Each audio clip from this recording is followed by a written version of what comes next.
Tribunal husu Arguida MGL atau devolve osan rihun hatulu resin hitu ba BNCTL o prazu tinan ida.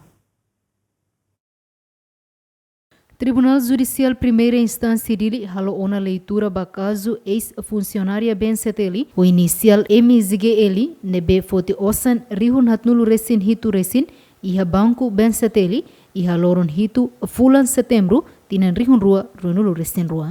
Iha leitura acorda ne Tribunal aplica pena prisão tinan tolu, suspensão tinan tolu ba Arguida MGL no Tribunal husu ba Arguida atu devolve fali osan rihun hatulu resin hitu nebe no Tribunal husu Arguida atu devolve fali osan rihun hatulu resin hitu ne ba BNCTL tamba faktu sira provado katak Arguida makfoti osan rihun hatulu resin hitu ne. No Tribunal for prazu tinanida ba Arguida atu devolve osan rihun hatulu resin hitu ne ba BNCTL.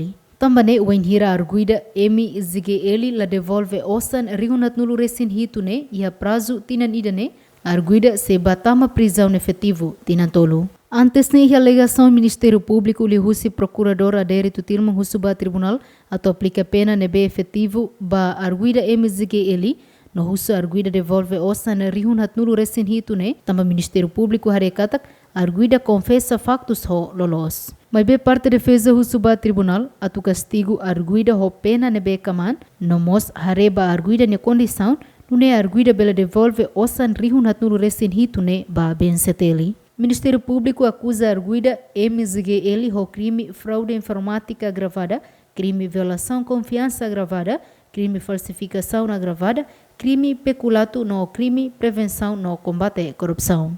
Santina de Jesus, Jacinto Fuca, GMN.